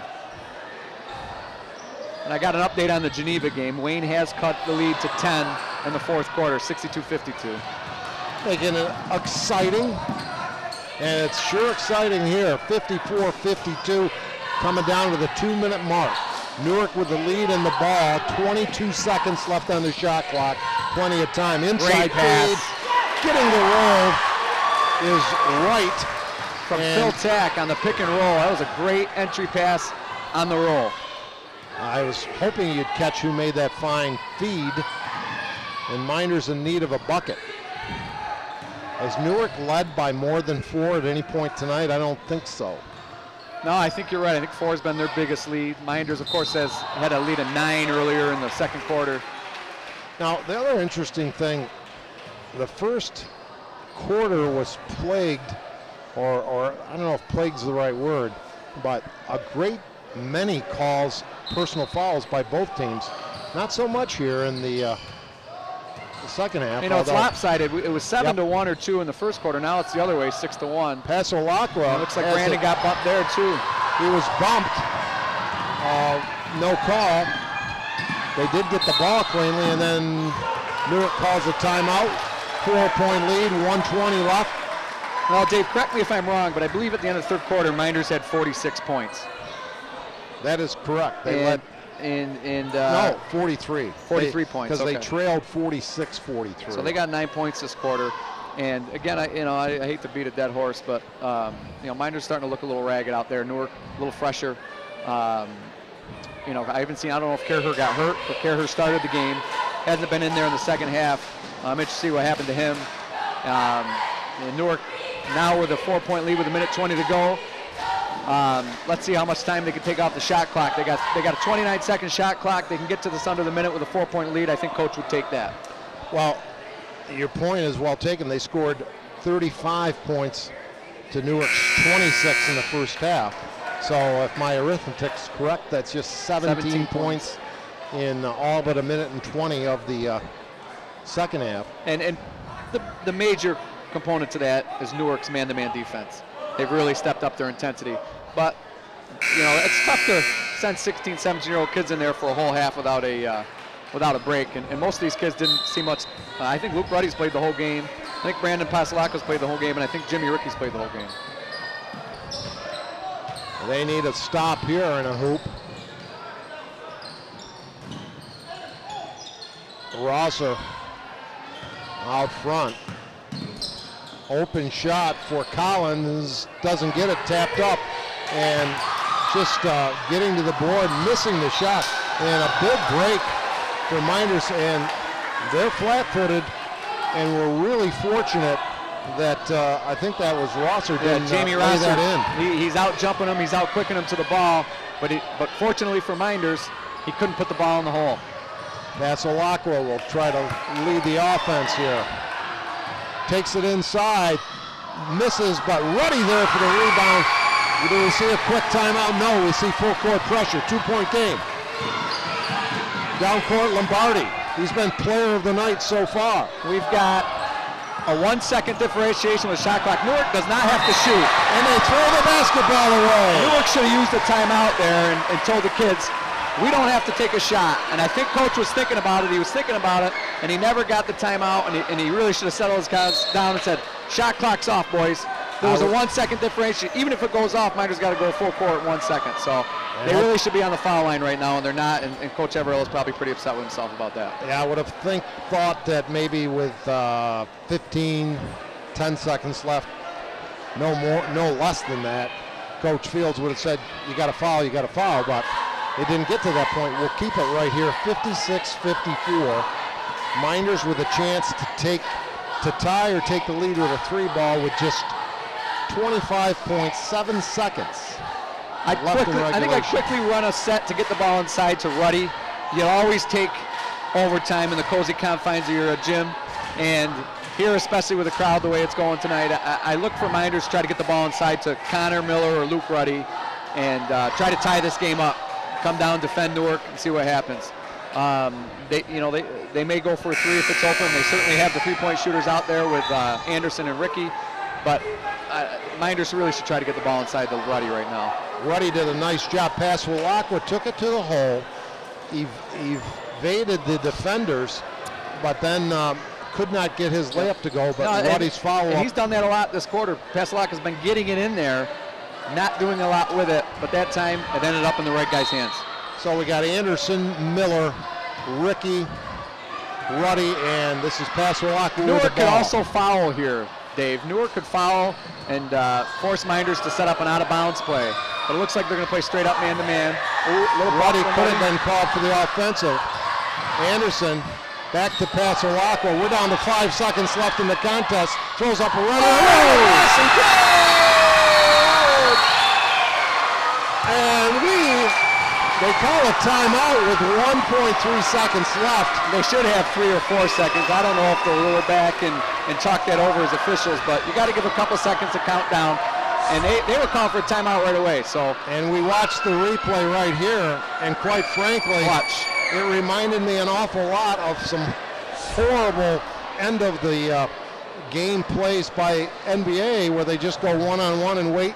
It seems like too long. Yep. But Paswalakwa got the roll off the glass. He did. 2 things there. One, they did try to run Jimmy Ricky off a baseline screen to get him a shot in the corner. Didn't happen. Brandon has made things happen for Mynderse Academy year in and year out. He's never the leading scorer. He just, when he has the ball at the end of the hands, I've seen him do it many times in sectionals and in giant games. I come more to the big games than I do a game I know they might walk over a team. But when the ball is in his hands at the end of the game, you have to feel comfortable. Now, with that being said, Newark could have fouled, but would have been 17 fouls. I'm sorry, you're right. I was looking at the fouls wrong, Dave. Thanks for correcting me on that. Mynderse would have went to the foul line if they fouled. Possible. The Ruddy made some pretty good contact as he did pivoted into Lombardi. A good no call if you're a Mynderse fan, not so good if you're a Newark fan. They did put a fraction of a second back, 2.1 seconds. Got nobody on the ball. Here it is, the magic. Lombardi will fire up a heave. Double clutch, half-court shot off the front rim. You might be too young to remember Pat Dunley. I am. Where he threw up, I think in this gymnasium, a bomb to send it to overtime. Look at that. At any rate, time and a half for overtime, ladies and gentlemen, 56 apiece. We're going to play an extra 4 minutes or more. The Kentucky Duke game, Dave, that reminded me of a little bit when Leitner made the catch from Grant Hill. They had no one on the inbounds pass, Rick Pitino, and Mynderse just did the same thing. I think it's really important to put somebody on the inbounds pass in that situation to make that pass difficult. They got it right to Lombardi where they wanted it. He got a great look at the basket, even though it's from half court, and just missed. One thing, Kevin, we'll see, fatigue seemed to be a factor in the much of the second half. Yep. But Paswalakwa has been the leading scorer in the second half for Mynderse. He has 8, and he has 13 for the game. Lombardi, 27 points unofficially.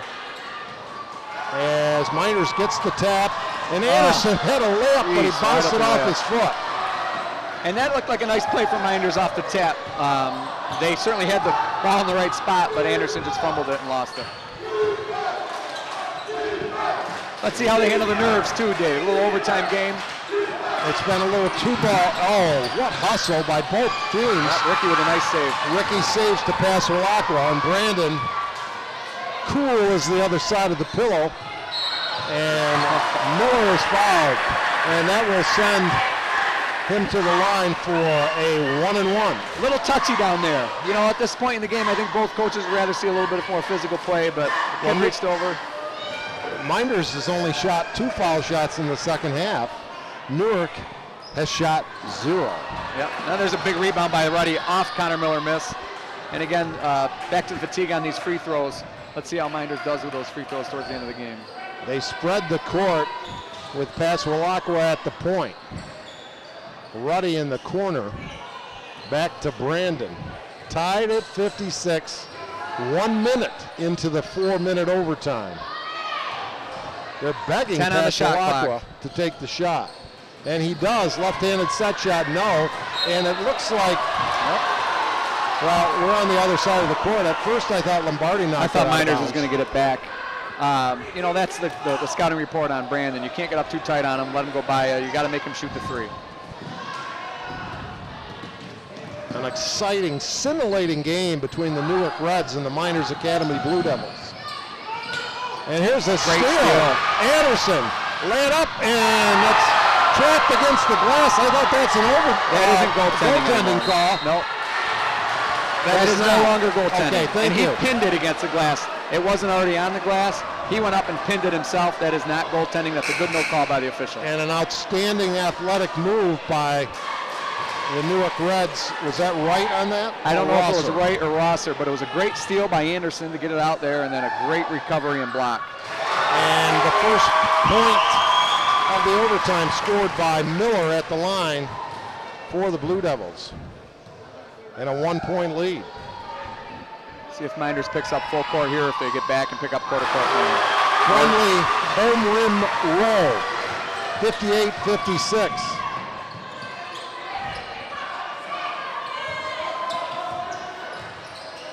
Rosser with it top of the key, swing it to Lombardi.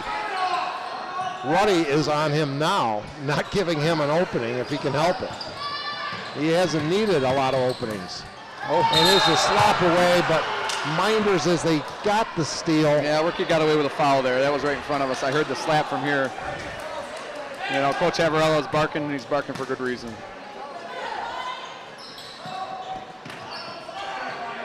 Mynderse, this is right. No, but a foul. And that should send Micah to the line. And on that one, it looked like Ruddy got himself in pretty good position. Maybe if he takes the fall, he gets a charge, but he seemed to beat the guy to the spot. Wright had 4 for 4 from the foul line in the first half. That's all he scored in the first half. I think that was in the first quarter. And he scored 13 here in the second half, 17 on the night, as he misses a critical shot, which in overtime, of course, they're all critical. Yes, they are. Ron Derek Morris just checked in the game for Tyler Collins for Newark. So blocking out is also critical here as Wright gets the second. 1-point game. Ricky leaving for Anderson, right up and in. Great penetration and dish off.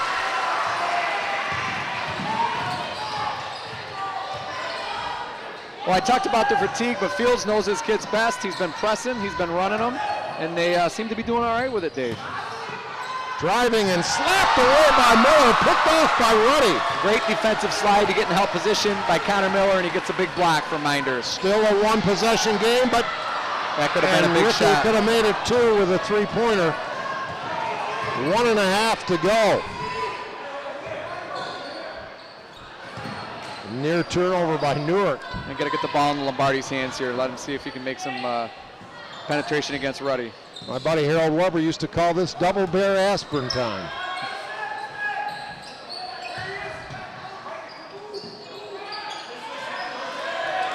Shot clock at 7. Shot, rims, no.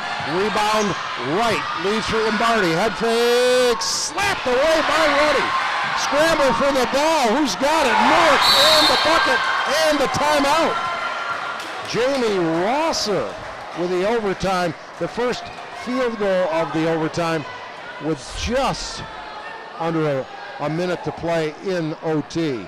In fact, looks like Lombardi's getting a little tired under there, but he makes this great dive to keep the ball alive for Jamie Rosser, and Jamie gets easy too off of Lombardi's hustle. Sometimes those head fakes work. 100 years ago, used them myself, and Ruddy that time was very calm, waiting, and went up and made the plays. And that's why, you know, he's long and he's quick off his feet, so we can afford that patience.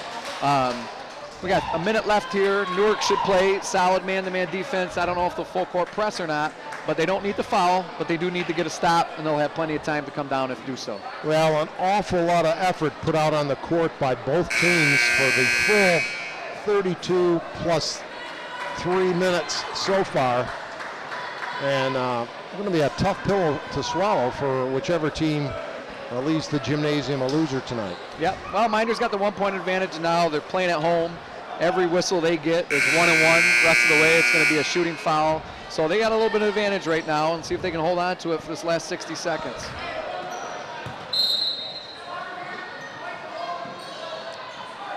Yep, full court man-to-man by Newark.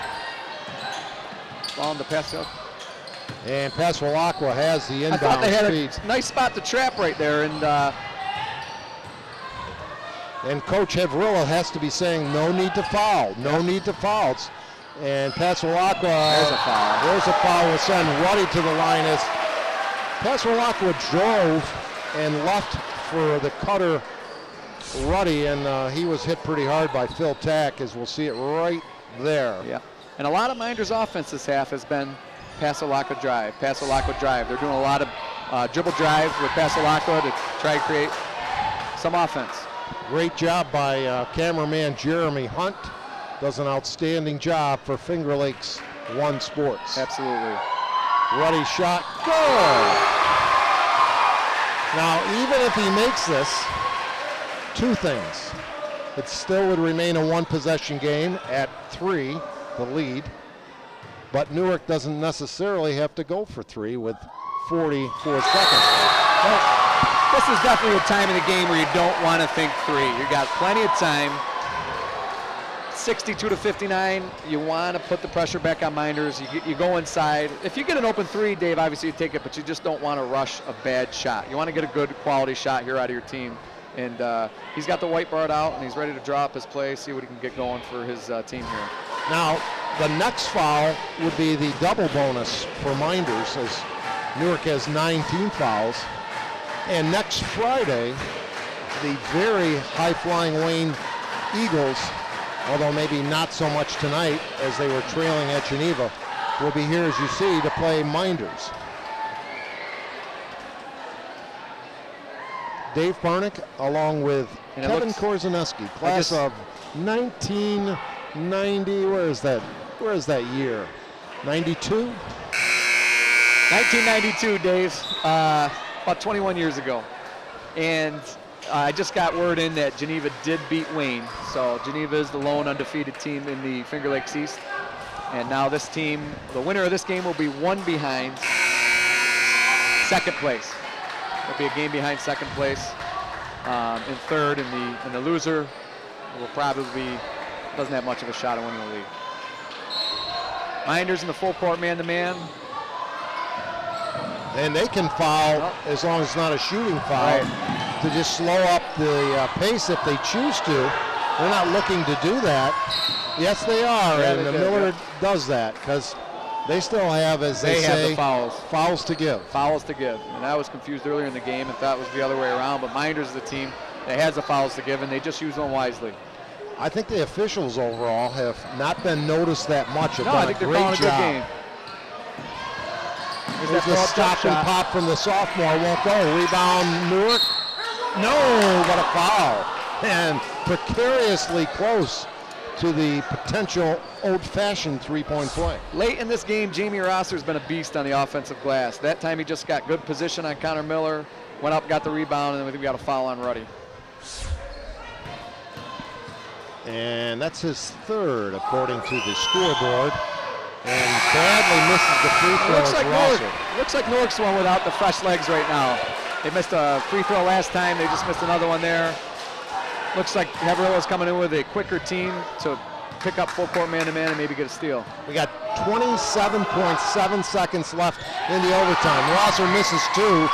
Rebound Miller. They got to go for the foul, and I thought he got hacked pretty good, and now they call it with 21.6 seconds left. And that will be the double bonus. That was a great play by Connor. He went up, got the rebound. Newark was very aggressive climbing up some of the Mynderse players on the rebound.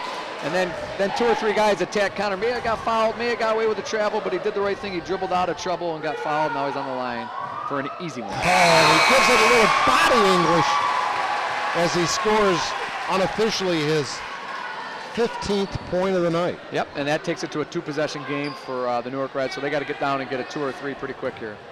And I'm still thinking 2. There's 21 seconds left on the clock. And for about the 3rd time tonight, Mynderse gets a very friendly, high-arching row. Newark's going to have to get up there quickly, nearly throw it away. Lombardi, the bomb, bang! And a timeout. And a 2-point game. Where has that been the last 8 to 10 minutes? You know, they got to get him some looks. It accidentally ends up in his hands, and there he's bearing another left-handed baseline 3-pointer, which I think is his 5th from the left-hand side this evening. I've got him for 6 trifectas, Special K. And that's one heck of a night. And I think 30 on the night. We're going to add these up. I had him for 16 first half points and 30 in the game. Well, he's having one heck of a night. Under duress in that one. Oh, yeah. He had the clock on his mind, no doubt, and a flailing arm of a Mynderse defender. So now Mynderse must take care of the basketball, and Havarilla's saying, go for the steal. Don't get the steal, get the foul. Quick foul. Yep.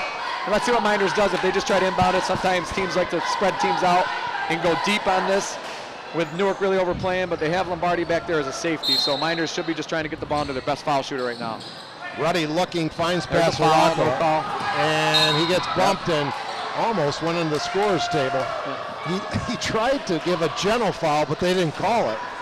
And only 2.2 seconds went off the clock. I thought a little more would have went off with him turning down the sideline, but sometimes that happens in the game. The first foul doesn't go noticed, and then the second foul comes a lot harder than the first, and the officials got to keep an eye on that first foul. Big foul shots, and he gets the roll. This is a big one. You would think all but sew up the contest if he could get this shot to go in a 4-point lead. Well, you know, Brandon's clutch, and I've said it a couple times tonight, and there wouldn't be another guy I'd rather have on the line for Mynderse right now taking this foul shot. Second shot is good. Mynderse doesn't even need to guard, just let him go down. No, they do foul because they had fouls to give. Yeah, the only thing you want to be careful is an intentional foul. These are 16, 17-year-old kids. One of them reaches out a little too hard. 2 shots and the ball. Worst case scenario, let him score, let the clock run out. Back off completely, Mynderse should right here. Passive resistance at best. But they're going with the other strategy. And the next foul would be a 1-and-1, so Coach Miller, I'm sure, is telling his team no more fouls. Just 3.3 seconds left, unless we got a Reggie Miller play here. And in the corner, the shot almost went in, but no. And that'll do it. A tough, exciting, back and forth victory for the Mynderse Academy Blue Devils against a very game and tenacious Newark Red team, Kevin. Yeah, Newark came out in the second half, guns a-blazing on the defensive end. Really disrupted what Mynderse did. Pasolacco and Ruddy down the stretch did a great job finishing the game off for Seneca Falls. And a really, really well-played game by both teams. Well, don't go anywhere, ladies and gentlemen. We're going to take a commercial timeout, and then we'll be back. Do you want me to hold on that? Yeah, we'll be right back in 2 minutes with cool hand Luke Ruddy of the Mynderse Academy Blue Devils. Great game, great game. Attention Finger Lakes residents, have you been injured and deserve compensation? Call Mynderse and Ricky, your hometown personal injury attorneys. Your case deserves personal attention. At Mynderse and Ricky, they know you by name, not just a number on a folder. Call the Finger Lakes Personal Injury Hotline at 315-568-0911. That's 315-568-0911. Mynderse and Ricky, your hometown personal injury attorneys. The Newark Pilots. See tomorrow's Major League stars today. For more information, go to newarkpilots.com. The most valuable things are always passed down from generation to generation. It's true for your family, and it's true for our bank. For more than 140 years at Generations Bank, we did you what we do, and what we'll continue to do for generations into the future. We might look different now, but in the important ways, we're exactly like we've always been. Stop in your local branch or go to mygenbank.com.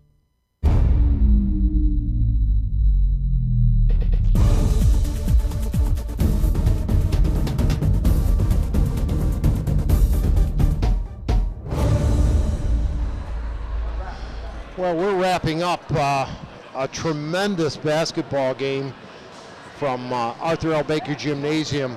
At halftime, the Blue Devils appeared to be on their way to posting a victory. They certainly hadn't secured it, leading by 9, but a tenacious effort by Newark brought Newark not only back into the game, but they had a lead. Pascualacqua's bank shot with 2 seconds left in regulation sent it to overtime, and then in overtime, Mynderse escapes with a 66-62 overtime victory over the always tough Newark Reds. And one of the heroes of the game, outstanding all-around effort, Luke Ruddy, kind enough to join us. First of all, congratulations, Luke. Thank you. And how would you assess the ball game tonight? Well, we started off good and got a good lead going into the halftime. And then Newark came out and had a good run to start the second half. And we were able to weather the storm, and luckily we had Brandon who could make the buzzer beater at the end to send it into overtime. It looked like whatever play that Coach Fields may have sent in for that last shot at the end of regulation evaporated, and forcing Brandon to just throw it up towards the end. I assume you had a set play to go to. Yeah, the play was actually designed for me to come off a pick, but Newark was able to switch and it wasn't open, so Brandon just had to create his own shot. Well, let's talk about some of the participants tonight. First of all, Anthony Lombardi. Were you aware of him being able to shoot that well from the outside? No, I knew he was going to shoot a couple, but I wasn't expecting to make them 5 or 6 or how many he had. 6 threes, 30 points in the game, although you did come up with a critical block shot late in the contest, which helped lead to the victory tonight. He played outstanding. And your other twin tower inside, Connor Miller, unofficially with 16 points and a real big first half for you guys, came up big. Mm-hmm. Connor and I have to control the rebounds in the paint, and we did a good job of that, and Connor did good. They seem to deny the three-point shots, which Mynderse is so fond and so good at shooting for much of the evening, and a lot more went on the inside game, the pick and rolls, you pounding the boards, and you came through with flying colors. Mm-hmm. Yeah, they were guarding our shooters pretty tight, and we had to work it down low, and we did get a few threes, but it was mostly inside. Now, no player usually ever wants to come out of a game, but in fact, if we're correct, there were 0 substitutions by Mynderse for the entire second half, including overtime. Were you aware of that? No, I didn't notice that. Fatigue did seem to be a factor at a point during the stretches of the second half, but it almost seemed like you guys gained a little more energy in the overtime. Mm-hmm. Yeah, Brandon's shot definitely gave us a boost of energy and really pumped us up going into overtime. Well, this was a game which allows you the opportunity, Luke, to keep alive dreams of at least a part of the Finger Lakes East title. Mm-hmm. As we said, 2 undefeateds matched up tonight with Geneva winning over Wayne. What do you guys have to do different when you go against them in the second go-round? Well, we're just going to have to play more physical and control the paint because they had a lot of easy baskets when we played both of them the first games, and we got to do a better job of that. Well, Luke, I enjoyed your effort. My congratulations to you, your coaching staff, and all of your teammates. Continued success, and we will be back here next Friday to see you take on Wayne. Who's your game before that? Do you know? Pelmac on Tuesday. So, which we saw you open the season with here. So, thanks for joining us. Thank you. Outstanding game, and Thanks. keep it going forward. All right, thank you. Thank you, Luke Ruddy, one of the many heroes in a tremendous game, and the kind of game that, quite frankly, you don't have to get paid for. You would pay. It was worth the price of admission, as they say, Mr. Korzaneski. If every game was like this, I'd be here every single night. It was an exciting game, close game. We had some great individual performances from, obviously, number one, Anthony Lombardi, which I don't know if it got brought up, but Luke Ruddy did a great job on him in the fourth quarter and into overtime. He made that critical block, was one of the things. Yeah, he did. He really did a good job of that. But Lombardi stole the show for Newark in a losing effort, and I feel bad for him. You hate to have a game like that and then come out as a loss in the win-loss column. But Mynderse down the stretch, I thought Brandon Pasalako did a great job off the dribble drive. Sometimes he went in there, got a little too deep, a little reckless, but it really created much of Mynder's offense in the fourth quarter and in overtime. Well, Brandon, the saying goes, is one of those guys who will do whatever it takes to win, including tonight, giving his team a chance to win at overtime, as the play was designed and broke down in regulation, and he got the friendly kiss off the glass, forcing the overtime against. Boy, I don't have enough good things to say about Newark, as they just played tremendously. Yeah, the second half they came out tooth and nail. If it wasn't for Lombardi in the first half, they would have been down 15 to 20 points. And the second half they come out and they did. They fought tooth and nail, and as well Mynderse did. Sometimes you talk about the team that lost, how hard they worked, but Mynderse put in a pretty darn good effort out there tonight, and deservedly so with a win. But yeah, coming off that Geneva game in that first half, I thought Newark really rebounded well. They played hard, and they got to take that intensity into every game for the rest of the year for Coach Avarilla. Well, Kevin, lots of sports going on. We have on the national scene, but we really didn't get into the football, but that's okay. No time in that. Go for the Packers. Go for the Packers. Go for Packers. Watch out for the Falcons this weekend, folks. I agree. 2 picks of the week right there. There you go. You heard them here first. And Houston to keep it closer than most people expect. Yeah. Anyway, and we left out one since we're doing it. Denver to win easily. Easily over the Ravens. We hope. Anyway, let's run down the scoring real quickly. Tyler Collins with 5. Derek Morris with a bucket for 2. David Stone with 3 points. Jamie Rosser for 2, but a great job defensively and on the boards. Phil Tack with 2. Micah Wright with 14 second half points, 18 in the game. And Newark's outstanding effort, 6 trifectas and 30 points on the night for Anthony Lombardi. On the other side of the ledger, we had Jimmy Rickey, 3 trays for 9 points. Jason Anderson for 9. Connor Miller with 16 points. And the guys who got it done with the thrilling shot at the end of regulation, Brandon Pasalako had 15, and 10 of those 15 were in the second half. And 17 points and probably almost as many rebounds by Luke Ruddy, and half dozen or so block shots, for a total of 66. Great game between the two teams. It was a great game, and I think if you talked to Coach Avarella, and I hit on it quick earlier, that if you came in here, you held Mynderse to about 5 or 6 three-pointers in their own gym, you'd probably come out here with a W. But Mynderse seems to really now starting to concentrate and get the ball inside to Miller and Ruddy, and you got to take that into sectionals. I mean, they still have a shot at the league title, but that's going to be a tough team come sectional time, because they're not relying on the 3 like in the years past. They're going to shoot the 3, and they're going to shoot it well, but if they're not, they have the tandem inside to go to. Well, Kevin, always a pleasure to see you, or Mr. Verke, 2 members of that famous 91-92 championship team.